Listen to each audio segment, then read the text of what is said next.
Hello friends, आरविड बात YouTube channel में आप लोग का स्वागत है। जैसा कि हम लोग पढ़ रहे हैं भारत का भूगोल, और भारत के भूगोल में हम लोग टॉपिक क्लियर करते जा रहे हैं जो इम्पोर्टेंट है। ठीक है, पहला टॉपिक हमने भारत का विस्तार देखा था, दूसरा टॉपिक हमने पर्वत वगैरह देखे थे, और तीसरा दर्रा देखे थे। आज चौथा जो टॉपिक है वो भारत की नदियां हैं, जो कि बहुत इंपॉर्टेंट टॉपिक है। ठीक है, वेरी वेरी इंपॉर्टेंट टॉपिक है। इससे न जाने क्वेश्चन पता नहीं कितने बार पूछा गया है वनडे एग्जाम में, चाहे पीसीएस हो चाहे आईएएस हो। क्वेश्चन भर भर के आते हैं, किससे? नदी वाले से। और नदी वाले का ही क्वेश्चन बनाने में दोस्तों लड़कों को दिक्कत होता है, तो नदी वाले को बढ़िया से पढ़ कर जाया करो, एक आध क्वेश्चन जरूर फंसता है। तो इसमें से हम कोशिश करेंगे कि आप लोग पेपर देने जाए तो एक आध के क्वेश्चन जरूर मिले। ठीक है, रिवीजन कर लीजिए, 2 बार 3 बार पढ़ लीजिएगा। तो आज जो हम पढ़ेंगे वो पढ़ेंगे उत्तर भारत की नदियाँ, वो भी वन लाइनर फॉर्मेट में। ठीक है, ये शुरू में ऐसे दिया है, लेकिन आगे जो है वन लाइनर फॉर्मेट में हम लोग देखेंगे। जैसे कि देख लीजिए, इस तरह से वन लाइनर के फॉर्मेट में इस तरह से देखेंगे। आप लोग पढ़ रहे होंगे तो जान रहे होंगे कि कैसे हम पढ़ाते हैं। ठीक है, तो आज पढ़ेंगे क्या? उत्तर भारत की नदियाँ। हो सके तो दक्षिण भारत की भी नदियाँ पढ़ लेंगे, प्रायद्वीपीय नदियाँ भी पढ़ लेंगे, लेकिन पहला जो टॉपिक है उत्तर भारत की नदियाँ। तो उत्तर भारत की नदियाँ में कौन कौन आता है? तो उत्तर भारत में क्या है? अपना हिमालय है सबसे। उत्तर भारत में सबसे बड़ा जो है हिमालय है। तो हिमालय से ही ना नदियाँ निकलती हैं। क्यों? क्योंकि वहाँ ग्लेशियर है, ग्लेशियर पिघलता है तो नदी का रूप ले लेता है। और वहीं अपने भारत में कई जगहों में गंगा का रूप ले लेता है, ब्रह्मपुत्र का रूप ले लेता है, सिंधु का रूप ले लेता है। तो इस तरह से नदियाँ बहती हैं। तो जो हिमालय क्या कर रहा है? हिमालय तथा हिमालय के परिक्षेत्र से निकलने वाली नदियों को 3 नदी तंत्रों में विभाजित किया जाता है। अब नदी तंत्र क्या होता है? तो नदी तंत्र होता है दोस्तों कि मुख्य नदी, जैसे कोई मुख्य नदी हो गई जैसे सिंधु नदी, तथा उसके सहायक नदी जो मिलकर बनाते हैं उसे क्या कहते हैं? नदी तंत्र। यदि गंगा नदी है, उसकी कोई सहायक नदी मिल गई उसमें, तो क्या हो गया? वो नदी तंत्र हो गया। तो नदी तंत्र समझ गए? तो नदियों के 3 नदी तंत्रों में विभाजित किया जाता है। तो पहला जो है सिंधु नदी तंत्र। क्यों कहा है सिंधु नदी तंत्र को सिंधु नदी तंत्र? क्योंकि इसमें बहुत सारी नदियां आकर मिल जाती हैं। दूसरा क्या है? गंगा नदी तंत्र। गंगा नदी तंत्र में भी क्या होता है? बहुत सारी नदियां मिलती हैं, और ब्रह्मपुत्र भी में बहुत सारी नदियां मिलती हैं, इसलिए इन्हें तंत्र का नाम दे दिया गया है। तो सिंधु नदी तंत्र, गंगा नदी तंत्र और ब्रह्मपुत्र नदी तंत्र, 3 तंत्रों के बारे में। और उत्तर भारत के यही सबसे महत्वपूर्ण नदियां हैं, इनके बारे में हम लोग क्या करेंगे? विस्तार से पढ़ेंगे। क्या करेंगे? विस्तार से पढ़ेंगे। तो सिंधु नदी तंत्र को समझने से पहले एक थोड़ा सा बेसिक समझ लीजिए आप लोग, जो हम बता रहे हैं मैप के माध्यम से।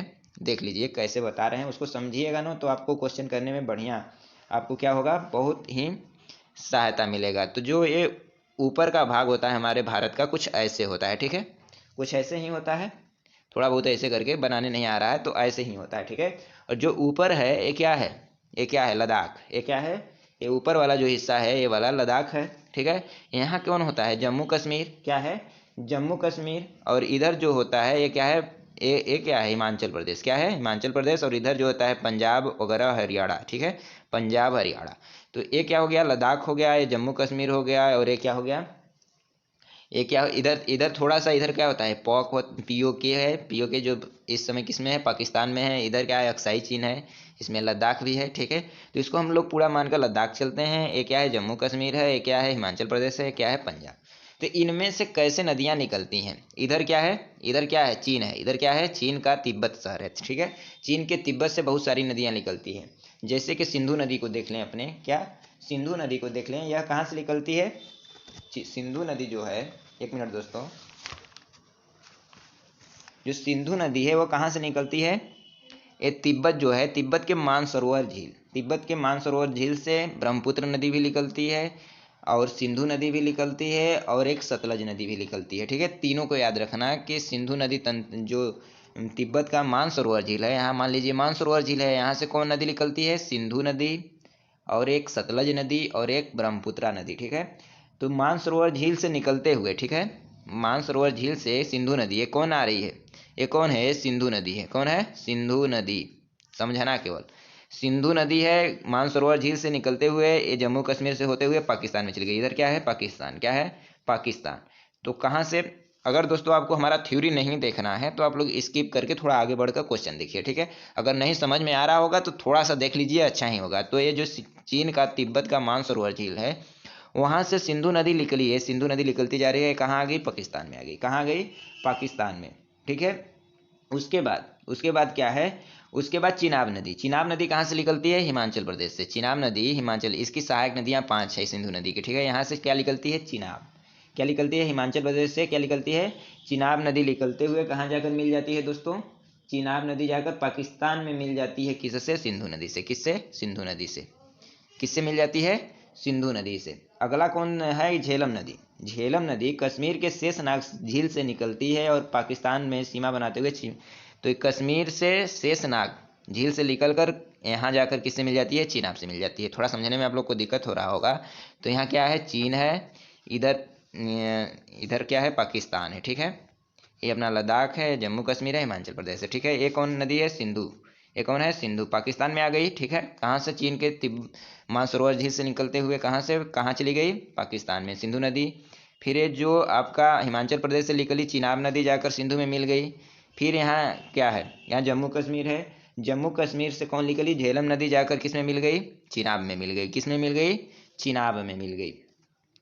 कलर बदल लेते हैं, शायद नहीं समझ में आ रहा है, 1 मिनट कलर बदल लेते हैं, ठीक है। कलर बदल लिए, अब समझ में आएगा, ठीक है। ये क्या है, ये सिंधु नदी है, ठीक है। यहाँ से कौन है, चिनाब नदी है। यहाँ कौन है, ये कौन है, ये चिनाब नदी के बाद कौन है, झेलम नदी, ठीक है। और रावी नदी, इसके बाद रावी नदी कहाँ से निकलती है, यहाँ हिमाचल प्रदेश से रावी नदी निकलती है। और निकलने के बाद पंजाब में चिनाब नदी से मिल जाती है। तो पंजाब इधर है, यहाँ चिनाब में मिल गई, ठीक है। यहाँ काटेगी नहीं, यहाँ से निकलेगी, यहाँ मिल जाएगी, ठीक है। 1 मिनट, हाँ। तो ये चिनाब नदी है, यहाँ से मिलकर क्या है, रावी नदी है, ठीक है। हिमाचल प्रदेश से निकली, कहाँ मिल गई, चिनाब में। ये चिनाब नदी है, कहाँ, किस में मिल रही है, सिंधु नदी में। ये कौन है, ये झेलम नदी है, किस में मिल रही है, चिनाब में। तो चिनाब की दो सहायक नदियाँ हो गई, एक रावी हो गई, एक झेलम हो गई, ठीक है। और चिनाब जाकर किससे मिल रही है, किससे मिल रही है, सिंधु नदी से, ठीक है। अब एक ब्यास है, ब्यास नदी कहाँ से निकलती है, हिमाचल प्रदेश से निकलकर सतलज में मिल जाती है। और सतलज नदी कहाँ से निकलती है, सतलज नदी निकलती है तिब्बत के मानसरोवर झील से निकलते हुए कहाँ से जाती है, सिपकिल्ला दर्रा होते हुए कहाँ, चिनाब में मिल जाती है। तो चिनाब तो ये है, ठीक है।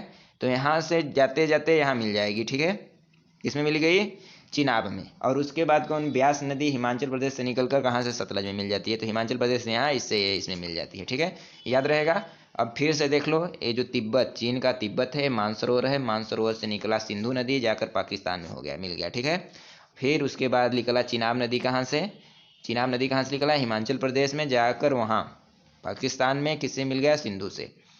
और फिर उसके बाद कौन है, झेलम नदी। झेलम नदी कहाँ से निकली, झेलम नदी निकली आपके जम्मू कश्मीर से, वो चिनाब में मिल गई। फिर कौन नदी है, रावी नदी है, हिमाचल प्रदेश से निकलकर किस में मिल गई, चिनाब में। फिर आई सतलज नदी। सतलज नदी सिंधु के, वो तिब्बत के मानसरोवर झील से निकलते हुए जाकर किस में मिल गई, सिंधु नदी में। उसी ने जो रावी नदी है, जो ब्यास नदी है, सॉरी दोस्तों, जो ब्यास नदी है वो कहाँ से, हिमाचल प्रदेश से निकलकर किस में, सतलज में।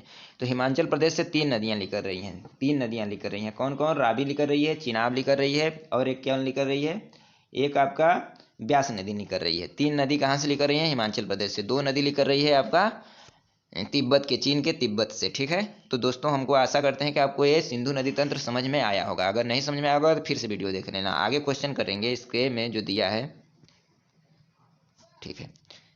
क्वेश्चन है कि सिंधु नदी कहाँ से निकलती है, ठीक है।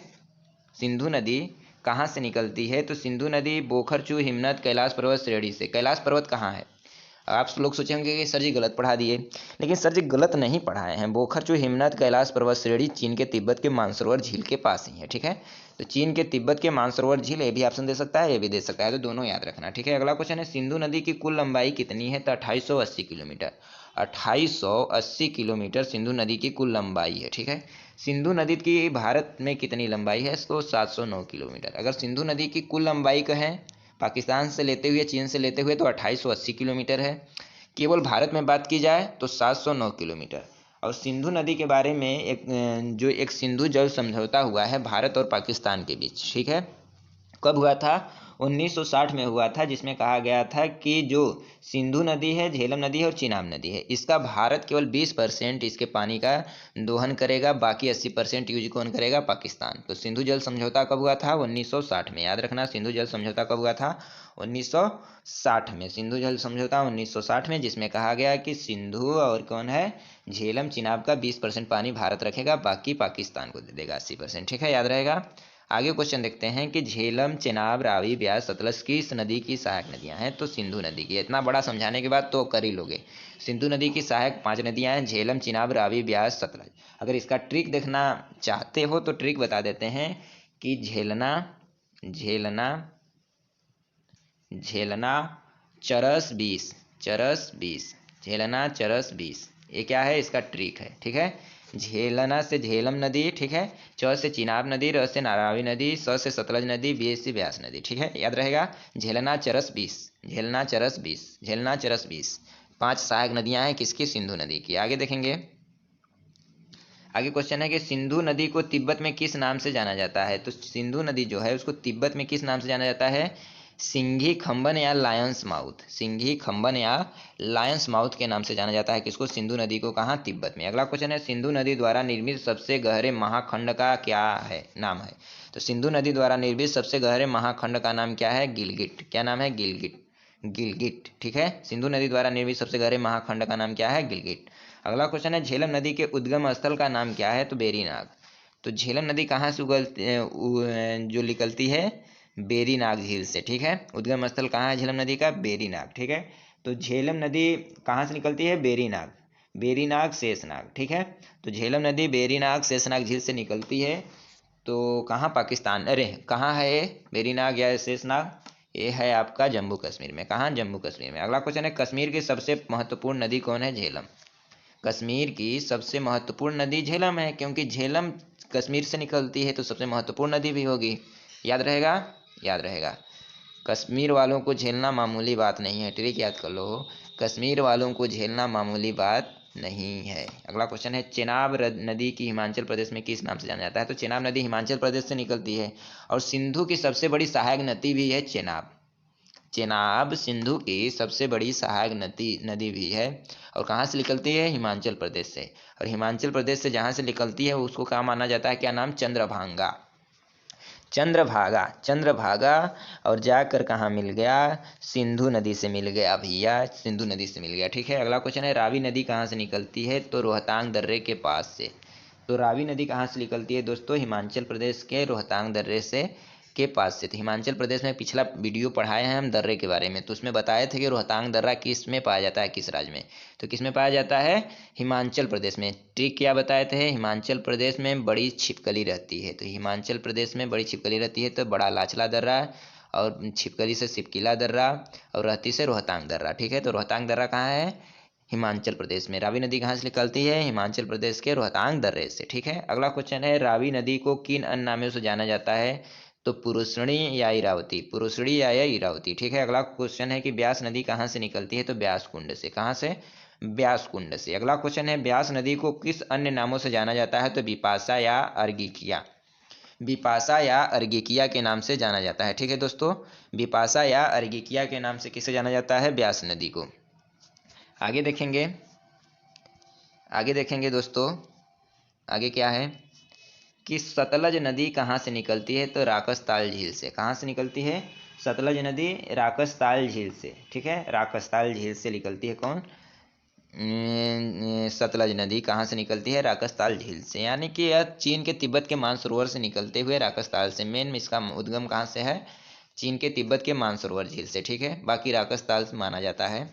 अगला क्वेश्चन है, अगर क्वेश्चन में दिया हो राकसताल झील और चीन के तिब्बत सरोवर, तो चीन का तिब्बत मानसरोवर लगाएंगे। ठीक है, अगला क्वेश्चन है कि सतलज नदी की भारत में कुल लंबाई कितनी है? तो 1050 किलोमीटर। ठीक है, 1050 किलोमीटर, 1050 किलोमीटर। आगे देखेंगे कि घाघरा नदी कहाँ से निकलती है? तो घाघरा नदी कहाँ से निकलती है? शिवालिक के पाद मालवा पंख से। घाघरा नदी कहाँ से निकलती है? शिवालिक के पाद मालवा पंख से। अगला क्वेश्चन है कि घाघरा नदी को किस अन्य नामों से जाना जाता है? तो पौराणिक सरस्वती। क्वेश्चन पूछे कि घाघरा नदी को और किस नामों से जाना जाता है? तो पौराणिक सरस्वती। पौराणिक सरस्वती, पुराण में लिखा गया है कि सरस्वती जी घाघरा पहनती थी। बस ऐसे याद करो कि पुराणों में लिखा गया है कि सरस्वती जी घाघरा पहनती थी और नदी में जाती थी। ठीक है, तो याद है कि हो जाएगा कि घाघरा नदी कहाँ से, किस अन्य नाम से जाना जाता है, पौराणिक सरस्वती। ठीक है, अगला क्वेश्चन है कि गंगा नदी तंत्र। गंगा नदी तंत्र, गंगा नदी तंत्र क्या है कि गंगा नदी तंत्र पूछ रहा है। जैसे कि अब सिंधु नदी तंत्र हो गया, अब गंगा नदी तंत्र। तो गंगा नदी का उद्गम स्थल कहाँ से है, तो गोमुख हिमनद से। कहाँ से, गोमुख, गंगोत्री। ठीक है, गोमुख हिमनद से क्या निकलती है, गंगा नदी का क्या है उद्गम स्थल, गोमुख से। कहाँ से, गोमुख से क्या होता है, गंगा नदी निकलती है। अगला क्वेश्चन है किन दो नदियों के संगम को देवप्रयाग के बाद यहाँ गंगा नदी कहलाती है, तो भागीरथी और अलकनंदा जो है उसको क्या कहते हैं, देवप्रयाग। क्या कहते हैं, देवप्रयाग। तो दोस्तों अगर आपको इसका सिंधु नदी तंत्र जैसे बताएं वैसे गंगा नदी तंत्र भी आपको बताने जा रहे हैं। ठीक है, थोड़ा सा देख लीजिए, बहुत अच्छा समझ में आएगा। ठीक है, इसके मत करना, थोड़ा सा देख लो तो समझ में आ जाएगा गंगा नदी तंत्र के। गंगा नदी आखिर में निकलती कहाँ से। गंगा नदी उत्तराखंड से, गंगा नदी का पूरा विस्तार बता रहे हैं। गंगा नदी उत्तराखंड से क्या है, एक सतोपथ हिमानी है। क्या है उत्तराखंड में, सतोपथ हिमानी है। क्या है, सतोपथ हिमानी। यहाँ हिम है, यहाँ से दो नदियाँ निकलती हैं। कौन कौन निकलती है, एक विष्णु गंगा यहाँ से। ठीक है, एक विष्णु गंगा और एक क्या निकलती है, एक धौली गंगा। एक कौन है, विष्णु गंगा। एक मिनट, थोड़ा सा इसको, कोई बात नहीं, और पतला कर लेते हैं। ठीक है, तो यहाँ क्या है, सतोपथ हिमानी है। क्या है, सतोपथ हिमानी। ये कहाँ है, उत्तराखंड में। कहाँ है, उत्तराखंड में। यहाँ से दो नदियाँ निकलती हैं। कौन कौन, उत्तराखंड के सतोपथ हिमानी से दो नदियाँ निकलती हैं। कौन कौन, एक विष्णु गंगा, एक विष्णु गंगा और एक धौली गंगा। क्या, धौली गंगा। क्या, धौली गंगा। तो ये दोनों जहाँ मिलती हैं, ठीक है, जहाँ मिलती हैं वहाँ क्या होता है, विष्णु प्रयाग। क्या होता है, विष्णु नदी है, तो विष्णु नदी और धौली गंगा तो विष्णु प्रयाग। ठीक है, और यहाँ से जब आगे चलती हैं तो किस नाम से चलती है, जब दो नदी मिल गई, ठीक है, तो एक अलग नदी का निर्माण हो गया। तो कौन नाम से चलती है आगे, अलकनंदा के नाम से। अलकनंदा के नाम से जाती है। फिर एक नदी आती है नंदाकिनी। ठीक है, तो नंदाकिनी मिलती है तो नंद प्रयाग होता है। यहाँ विष्णु नदी मिली तो विष्णु प्रयाग, विष्णु नदी धौली गंगा मिलकर क्या, विष्णु प्रयाग। अलकनंदा के आगे बढ़ी, अलकनंदा के नाम से अलग आगे बढ़ी, और फिर यहाँ नंदाकिनी से मिली तो नंद प्रयाग। ठीक है, फिर अलकनंदा से आगे बढ़ी, अलकनंदा के नाम से फिर आगे बढ़ी। फिर यहाँ से आया पिंडार नदी। क्या, पिंडार नदी। पिंडार नदी ये क्या है, नंदाकिनी है।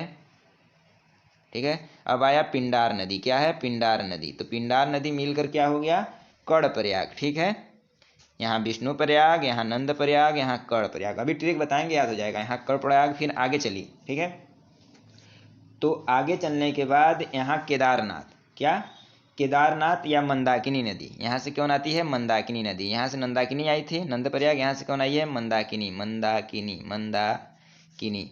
तो मंदाकिनी जब मिलेगी, मंदाकिनी जब मिलेगी तो रुद्रप्रयाग होगा। क्या होगा, रुद्रप्रयाग। क्या, रुद्रप्रयाग। फिर आगे से यहाँ से गंगोत्री और हिमानी, गंगोत्री हिमानी से एक नदी आती है, गंगोत्री हिमानी से एक नदी आती है। कौन, भागीरथी नदी। ये कौन है, भागीरथी नदी। और यहाँ मिल जाती है आकर किससे, किससे मिल जाती है, अलकनंदा से। ठीक है, तो अलकनंदा से मिलने के बाद क्या हो जाता है, यहाँ देवप्रयाग हो जाता है। क्या हो जाता है, देवप्रयाग। ठीक है, देवप्रयाग। क्या हो जाता है, देवप्रयाग। ठीक है, अभी समझ लेना क्या है कि ये यहाँ देखिए, हम लोग क्या मानते हैं कि गंगोत्री से गंगा जी का उद्गम हुआ है, लेकिन इसका पूरा विस्तार यहाँ से। उत्तराखंड में सतोपथ हिमानी है, वहाँ से विष्णु गंगा निकली, धौली गंगा निकली। विष्णु गंगा, धौली गंगा। ठीक है, याद रखना, विष्णु गंगा, धौली गंगा। तो दोनों मिली तो विष्णु प्रयाग, दोनों मिली तो विष्णु प्रयाग। जब मिल गई तो जो गहरी नदी होती है वो आगे बढ़ती है, मिलने के बाद बढ़ी तो अलकनंदा के नाम से बढ़ी। किसके, अलकनंदा के नाम से। फिर आगे जाकर नंदाकिनी मिल गई, तो नंदाकिनी मिल गई तो वहाँ जहाँ नंदाकिनी मिली उसे नंद प्रयाग कहते हैं। फिर अलकनंदा के नाम से आगे बढ़ी, फिर अलकनंदा के नाम से आगे बढ़ी, पिंडार नदी मिल गई। तो पिंडार नदी मिल गई तो क्या हो गया, पिंडार नदी मिलने के बाद कड़ प्रयाग। क्या हो गया, कड़ प्रयाग। फिर आगे गई तो मंदाकिनी मिल गई, मंदाकिनी मिलने के बाद रुद्र प्रयाग। ठीक है, और फिर जाके कर गंगोत्री हिमानी से आ रही थी भागीरथी। क्या आ रही थी, भागीरथी। और इधर से अलकनंदा, दोनों मिलकर क्या बन गई, देव प्रयाग। और जहाँ मिली वहीं क्या हो गया, गंगा।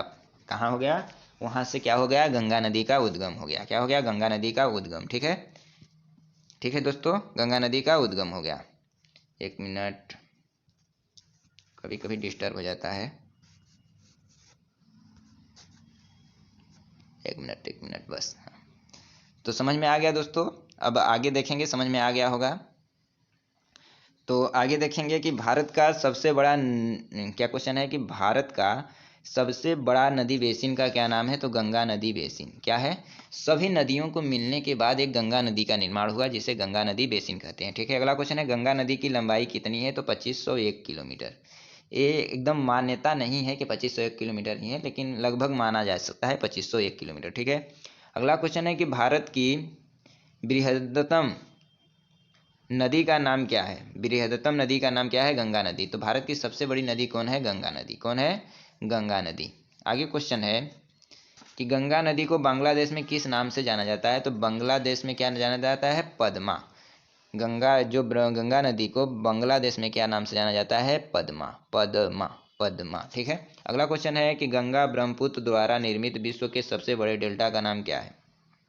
तो गंगा ब्रह्मपुत्र द्वारा निर्मित विश्व के सबसे बड़े डेल्टा का नाम सुंदरवन डेल्टा। सुंदरवन डेल्टा। अगला क्वेश्चन है कि यमुना नदी कहाँ से निकलती है? तो यमुनोत्री हिमनद से। कहाँ से? यमुनोत्री हिमनद से कौन निकलती है? यमुना नदी। अगला क्वेश्चन है कि यमुना नदी की लंबाई कितनी है? तो 960 किलोमीटर। कितनी? 960 किलोमीटर। अगला क्वेश्चन है यमुना नदी गंगा में किस स्थान पर मिलती है? तो इलाहाबाद में।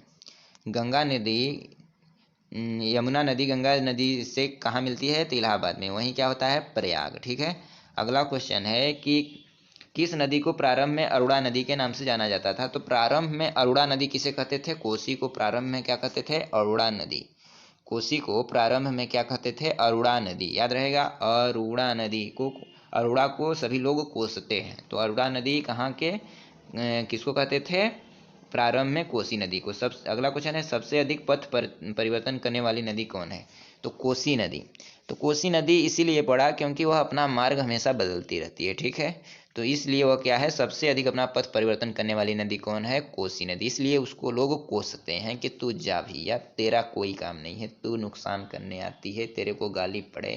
ठीक है, इस तरह से लोग उसे कोसते हैं। अगला क्वेश्चन है बंगाल का शोक किस नदी को कहते हैं? तो दामोदर। बंगाल का शोक, बिहार का शोक, बिहार का शोक तो गंगा नदी है, कोसी नदी है। ठीक है, अब जो बंगाल का शोक है वो कौन है? दामोदर नदी। कौन है? दामोदर नदी। क्वेश्चन कई बार आया है। अगला क्वेश्चन है अरावली पर्वत श्रृंखला किस नदी प्रणाली से द्विभाजित होती है? तो अरावली पर्वत श्रृंखला किस नदी प्रणाली से द्विभाजित होती है? तो चंबल और साबरमती। चंबल और साबरमती से क्या होती है? द्विविभाजित होती है, चंबल और साबरमती से। ठीक है दोस्तों, अगला क्वेश्चन देखेंगे। अगला क्वेश्चन है कि किस नदी को बिहार का शोक कहा जाता है? तो कोसी नदी को क्या कहा जाता है? बिहार का शोक कहा जाता है। कोसी नदी को बताएं अभी, बिहार का शोक कौन है? कोसी नदी। ठीक है, अगला क्वेश्चन है चंबल नदी की लंबाई कितनी है? 960 किलोमीटर। कितना? 960 किलोमीटर। ये सब पूछा नहीं जाता है, याद रखना हो याद रखना, चाहे मत रखना, किलोमीटर नहीं पूछा जाता है। तो चंबल नदी की लंबाई कितनी है? 960 किलोमीटर। याद रखना, बस याद रखना। अगला क्वेश्चन है ब्रह्मपुत्र नदी तंत्र। ब्रह्मपुत्र नदी तंत्र। ब्रह्मपुत्र नदी तंत्र। तो ब्रह्मपुत्र नदी कहाँ से निकलती है? वहीं चीन के तिब्बत के मानसरोवर झील से निकलते हुए कहाँ आ जाती है? इधर आपका होते हुए अरुणाचल प्रदेश होते हुए, अरुणाचल प्रदेश होते हुए, एक मिनट, हाँ, अरुणाचल प्रदेश होते हुए कहाँ मिल जाती है? बांग्लादेश में होते हुए चला जाती है बंगाल की खाड़ी में। तो ब्रह्मपुत्र नदी कहाँ से निकलती है? चीन के तिब्बत के मानसरोवर झील से। तो मानसरोवर झील के पास चीमायुंग दुंग हिमनद से। वही चीज़ है यार, उस सब का नाम भी तो वहीं रहता है, चीन वाले का, चीमायुंग दुंग। अगला क्वेश्चन है ब्रह्मपुत्र को तिब्बत में किस नाम से जाना जाता है? तो सांगपो।